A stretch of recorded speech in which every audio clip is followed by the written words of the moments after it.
Assalamualaikum warahmatullahi wabarakatuh, sahabat motivator Banua dimanapun Anda berada semuanya. Bahasan kita hari ini adalah tentang banyak orang yang masih tidak sadar bahwa kemampuan pemerintah sebenarnya untuk meningkatkan kesejahteraan para guru di Indonesia itu lebih dari cukup. Jadi exactly bukan masalah adul, bukan masalah kurangnya dana, tapi hanya masalah kemauan serta juga mungkin ketidakcakapan untuk membuat anggaran itu menjadi lebih tepat guna, tepat sasaran. Yang ingin saya sorot hari ini berkaitan dengan dulu ada bahasan tentang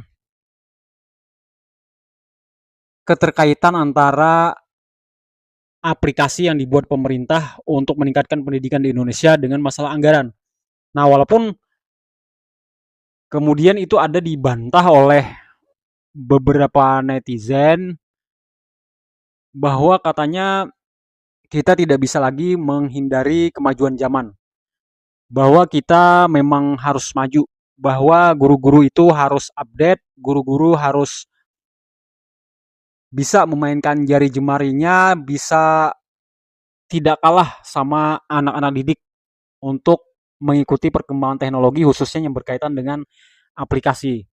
Ya tentu saja kita harus setuju dengan itu, harus sepakat bahwa tidak mungkin kita menghindari kemajuan zaman, yang mana salah satu implikasinya itu adalah suka tidak suka, mau tidak mau, kita harus adaptif, harus bisa menyesuaikan diri, bisa untuk minimal menggunakan aplikasi tersebut, minimal. Nah, dan memang menteri kita itu sangat cakap di dalam penguasaan teknologi, di dalam beliau membuat aneka macam terobosan yang berkaitan dengan masalah pembelajaran jarak jauh, penggunaan internet dan lain sebagainya.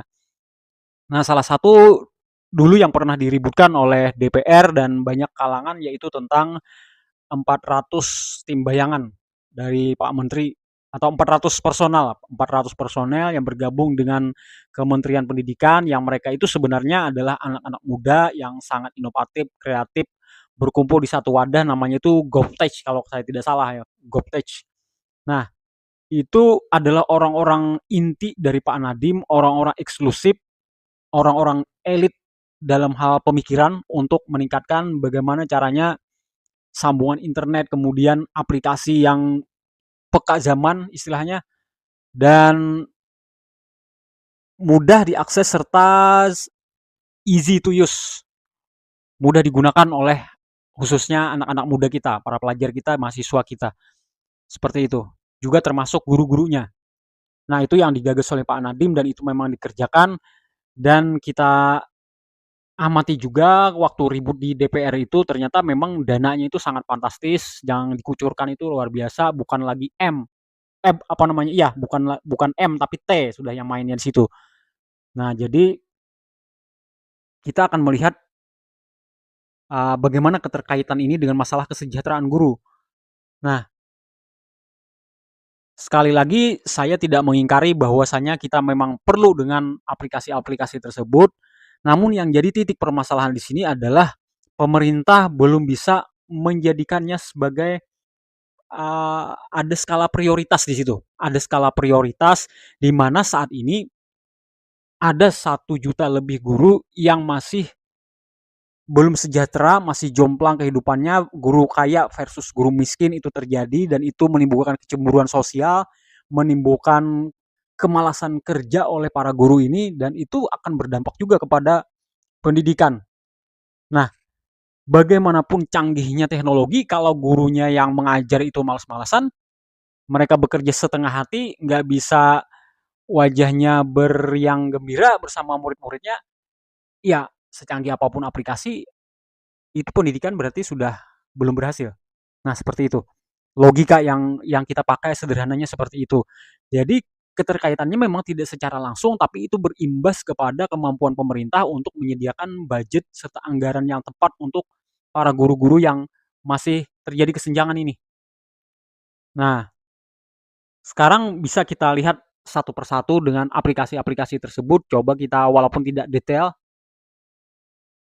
Yang pertama itu adalah namanya Merdeka Mengajar. Nah, Merdeka Mengajar ini platform untuk guru-guru. Jadi guru-guru ini disuruh lebih pintar, lebih update, lebih bisa memahami tentang visi pemerintah tentang kurikulum merdeka dan sebagainya yang berkaitan dengan update pendidikan.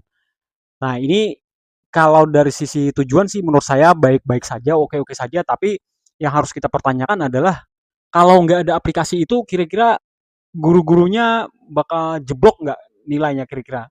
Atau kalau ada aplikasi itu sejauh mana guru-guru itu bertumbuh? Itu harus dikaji betul-betul. Cuma kalau saya pribadi itu merasakan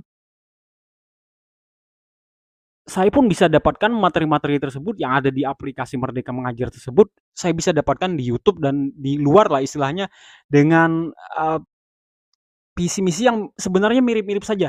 Intinya itu tidak terlalu signifikan untuk mendongkrak nilai kualitas seorang guru. Itu yang saya lihat Merdeka Mengajar. Saya mengerjakan beberapa modulnya, saya pelajari video-videonya juga termasuk di sana. Intinya itu adalah visi misi menteri mungkin bisa tersampaikan di sana tapi tidak terlalu urgent. Itu yang saya perhatikan. Artinya tanpa itu pun kita nggak apa-apa gitu. Itu yang pertama, Merdeka Mengajar. Kemudian di sana ada raport pendidikan juga. Nah, raport pendidikan karena itu berkaitan dengan kualitas siswa, kemudian untuk kenaikan kelas dan sebagainya, itu lumayan lah, lumayan bagus, lumayan membantu, lumayan mendukung. Walaupun seperti yang saya sudah pernah bahas di video sebelumnya, saya harus jujur katakan bahwa berkah daripada guru itu lebih terasa ketika raport kita itu ada tulisan tangan para guru. Jadi tidak terlalu high technology.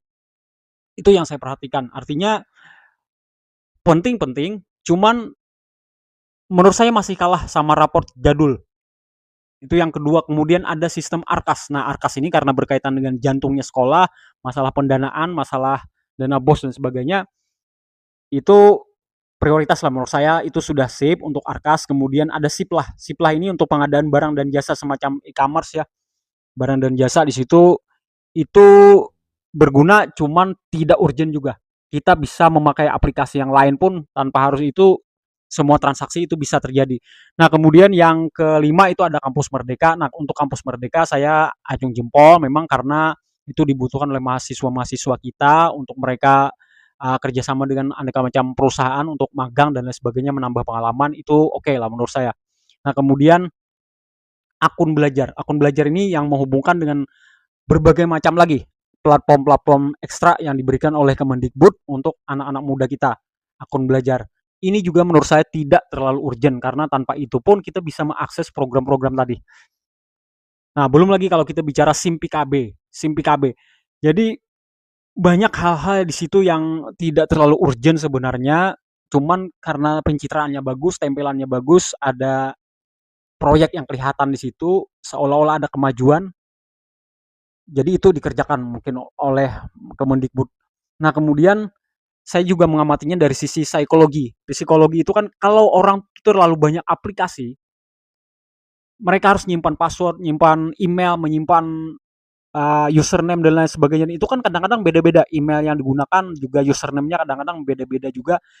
Membuat orang itu bingung. Jadi malas mereka masuk. Untuk login saja malas karena harus tertukar dengan aplikasi yang lain-lain. Belum lagi kalau mereka kan aplikasi bukan cuma untuk pendidikan. Mereka punya Shopee, mereka juga punya link aja dan lain sebagainya. Banyak yang lain-lain di HP tersebut. Akhirnya mereka malas untuk mengakses. Nah, kemudian otak kita akan mencerna bahwa belajar melalui HP ini ternyata nggak nyaman ternyata. Tidak nyaman karena terbentur dengan aplikasi-aplikasi lain. Nah, kemudian belum lagi itu kan menuntut kemandirian seorang guru. Mampu nggak guru-guru kita itu mandiri nggak mereka? Saya perhatikan itu dari total keseluruhan yang mengikuti pernah pelatihan bersama kami, itu hanya orang-orang tertentu, orang-orang yang benar-benar rajinnya tuh ekstra untuk mereka mengakses itu